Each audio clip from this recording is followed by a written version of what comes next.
రాజకీయాలలో హత్యలుండవు, కేవలం ఆత్మహత్యలే.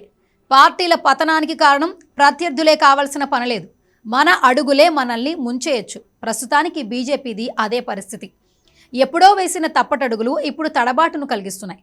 పార్టీలను చీల్చి ప్రభుత్వాలను కూల్చి అధికారం కోసం అర్రులు చూస్తే ఇప్పుడు జనం కర్రు కాల్చి వాత పెట్టేలా ఉన్నారు. ఉత్తరాదిలో బీజేపీ ప్రభ రోజు రోజుకు క్షీణిస్తోంది. అదిరిపోయే దీపంలా కమలం కాంతి మిణుకు మిణుకుమంటోంది. మోడీని చూసి ఓట్లు రాలటం ఓ గతం. ఇదేదో మేం చెబుతున్న మాట కాదు, కళ్ళెదురుగా కనిపిస్తున్న వాస్తవం. సర్వేలు చెబుతున్నా బీజేపీ నమ్మలేని చేదు నిజం. రానున్న అసెంబ్లీ ఎన్నికల్లో బీజేపీకి చావు దెబ్బ తప్పదన్న విశ్లేషణలు కమలనాథుల గుండెల్లో బాంబుల్లా పేలుతున్నాయి.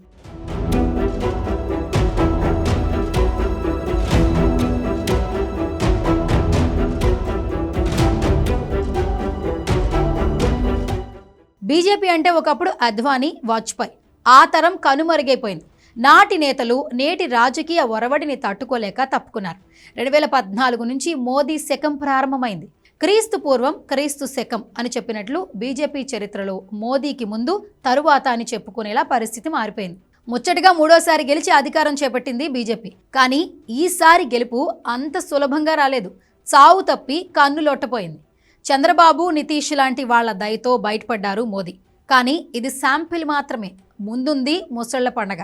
అన్ని సర్వేలు రానున్న రాష్ట్రాల ఎన్నికల్లో చావు దెబ్బ తప్పదని కొండబద్దలు కొడుతున్నాయి. ఎన్నికలు జరిగిన రాష్ట్రాల్లోనే కాకుండా ఇంకా డేట్లు కూడా రాని చోట్ల కూడా ప్రజలు ఎవరికి ఓటేయాలో డిసైడ్ అయిపోయారని సర్వేలు చెబుతున్నాయి.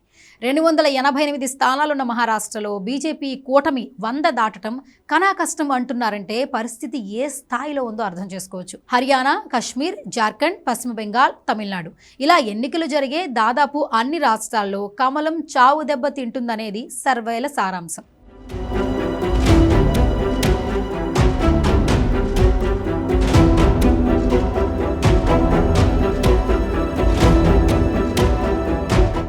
జమ్మూ కాశ్మీర్, హర్యానా ఎన్నికలు అయిపోయాయి. ఇక త్వరలో మహారాష్ట్ర, జార్ఖండ్లోనూ అసెంబ్లీ యుద్ధం మొదలు కానుంది. కానీ కాగడా పెట్టి వెతికినా కమలానికి మిణుకుమనే ఆశలు ఎక్కడా కనిపించడం లేదు. ఏ రాష్ట్రంలోనూ పరిస్థితి అనుకూలంగా కనిపించడం లేదు. ఎన్నికలు జరిగిన జమ్మూ కాశ్మీర్లో గెలుపు బోర్డర్లో కూడా కనిపించడం లేదు. ఆర్టికల్ 370 రద్దు తరువాత జరిగిన ఈ ఎన్నికల్లో విజయం సాధించి తమ నిర్ణయానికి కాశ్మీరీల మద్దతు ఉందని ప్రపంచానికి చాటాలనుకున్నారు మోదీ. అందుకే కాశ్మీర్పై స్పెషల్ ఫోకస్ పెట్టారు. పలు సభలు నిర్వహించారు. కానీ ఫలితం మాత్రం డౌట్గానే కనిపిస్తోంది. ఇక హర్యానాలో కూడా అదే పరిస్థితి అంటున్నారు విశ్లేషకులు. రైతుల ఉద్యమం కమలం పాలిట శాపంలా మారేలా ఉంది. అన్నం పెట్టే రైతుకు సున్నం పెడితే ఊరుకుంటారా? హర్యానా సరిహద్దుల్లోని ట్రాక్టర్ల మోత ఇంకా వారికి వినిపిస్తూనే ఉంది. ఇక జార్ఖండ్, మహారాష్ట్రలో బీజేపీ పరిస్థితి నానాటికి దిగజారుతుందని నిఘా వర్గాల సమాచారం. పార్టీ పెద్దలకు కూడా చేరింది. పెద్ద రాష్ట్రం మహారాష్ట్రలో ప్రస్తుతం అధికారంలో ఉన్న అది ప్రజలు ఇచ్చింది కాదు. పార్టీలను చీల్చి ప్రభుత్వాన్ని కూల్చి అధికారం లాక్కున్నారన్న అపవాదు ఎదుర్కొంటుంది బీజేపీ. ఉద్ధవ్ ఠాకరే నేతృత్వంలో ఏర్పడ్డ కాంగ్రెస్, శివసేన, ఎస్సీపీ కూటమిని కూల్చారు. శివసేనను చీల్చారు. ఎన్సీపీని 2 ముక్కలు చేశారు. షిండేను సీఎంను చేసి అదంతా శివసేన అంతర్గత వ్యవహారం అని చెప్పేందుకు ప్రయత్నించినా ఉపయోగం లేకుండా పోయింది. జనం ఈ రాజకీయాన్ని బాగానే అర్థం చేసుకున్నారు. పోనీ షిండే ఏమైనా జనానికి పనికొచ్చే పనులు చేశారా అంటే అది లేదు. రైతుల పరిస్థితి అంతకంతకు దిగజారిపోయింది.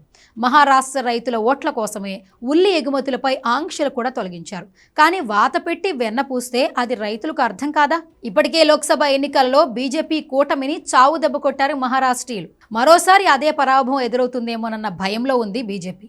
సొంతంగా చేయించుకున్న సర్వేలు కూడా పరిస్థితి ఏమాత్రం ఆశాజనకంగా లేదని చెబుతున్నాయి. ఇక విదర్భం, మరఠ్వాడాలపై ఆశలు వదులుకోవాల్సిందేనంటున్నాయి.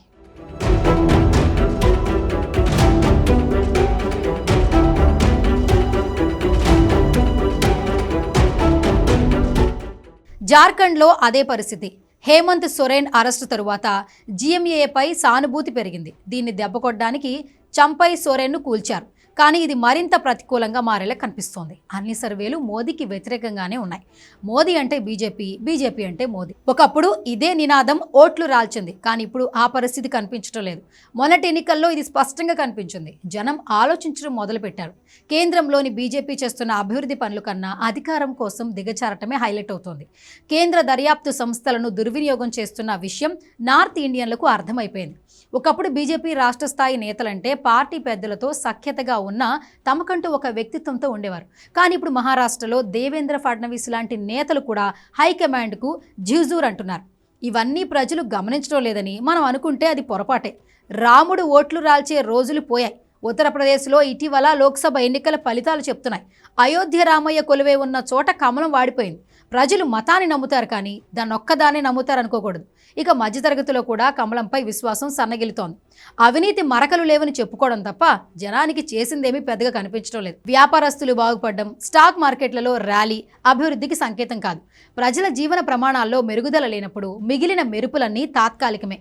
సర్వేల ప్రకారం ఎన్నికలు జరిగే రాష్ట్రాల్లో బీజేపీకి తన ఓటు బ్యాంకు తనకే ఉంటుంది.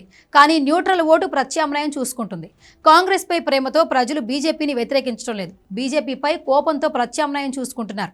ఏపీ ఎన్నికల్లో కూడా జగన్మోహన్ రెడ్డి సర్వేలు వ్యతిరేకంగా ఉన్నా వాటిని నమ్మకుండా, జనంలో వ్యతిరేకతను గుర్తించకుండా ముందుకెళ్లి బొక్కబోర్ల పడ్డాడు. ఇప్పటికైనా సరైన వ్యూహంతో వెళితే బీజేపీ కనీసం ఘోర పరాభవం నుంచి తప్పించుకున్నట్లే. అద్భుతం జరిగితే 1-2 చోట్ల గెలవచ్చు కూడా. మరి కమలనాథులు ఇప్పటికైనా వాస్తవాన్ని అర్థం చేసుకుంటారో లేదో వెయిట్ చేయాల్సిందే.